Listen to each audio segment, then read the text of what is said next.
বাতাস আল্লাহর হুকুম পালন করলেন।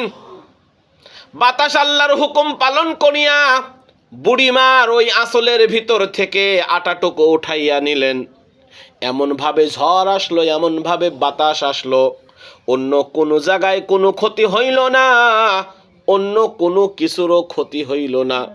শুধুমাত্র বুড়ির যেই আটাটুকু ছিল আঁচলের ভিতরে, ওই আটাটুকু আঁচলের ভিতর থেকে উড়াইয়া নিয়ে চলে গেল।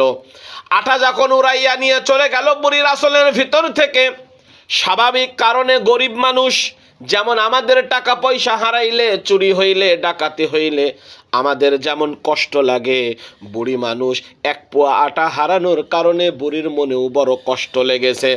উনি কান্না করছেন, রোনা করছেন।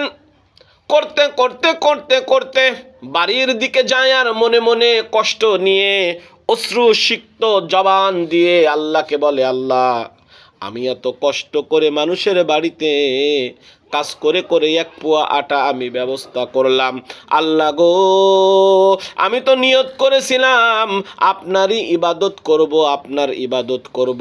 কেমনে করে আমার আটাগুলো বাতাস উড়াইয়া নিল আল্লাহ। আল্লাহ, এটা কেমনে হইল, কি কারণে হইল? মনে বড় কষ্ট নিয়ে বুড়িমা বাড়ির দিকে যায় আর পথের মধ্যে একটা বাচ্চার সাথে দেখা হয়ে যায়। ওই বাচ্চা আর কেউ নয়, ওই বাচ্চা হলো আল্লাহর নবী হজরতে সুলাইমান আলাইহিস সালাতু ওয়াস সালাম। জোরে জোরে বলেন আলহামদুলিল্লাহ।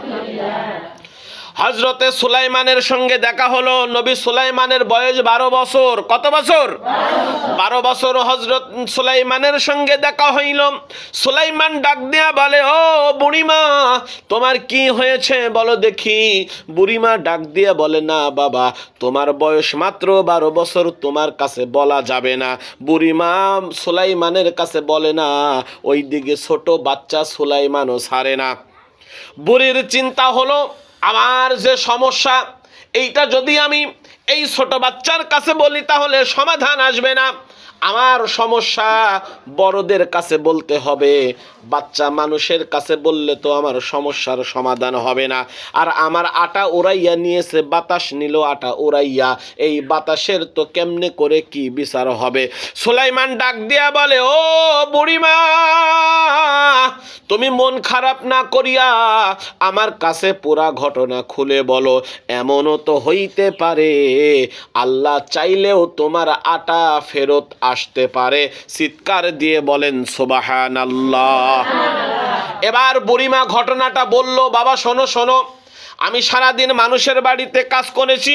কাজ করার পরে মানুষ আমাকে এক পোয়া আটা হাদিয়া পারিশ্রমিক হিসাবে দিয়েছে। আমি যখন আসতেছিলাম হঠাৎ করে রাস্তার মাঝখান থেকে বাতাস আমার আটাটা উড়াইয়া নিল। ও বাবা, বলো দেখি বাতাসের বিচারটা কেমনে করি? হজরতে সুলাইমান ছোট বাচ্চা বুড়িমাকে ডাক দিয়া বলে, বুড়িমা, আমি তোমাকে একটা পরামর্শ দিব। ওই পরামর্শ অনুযায়ী যদি তুমি কাজ করো তাহলে আল্লাহ চাহে তো তোমার ওই আটা তুমি ফেরত পাবা। চিৎকার দিয়ে বলেন সুবহানাল্লাহ।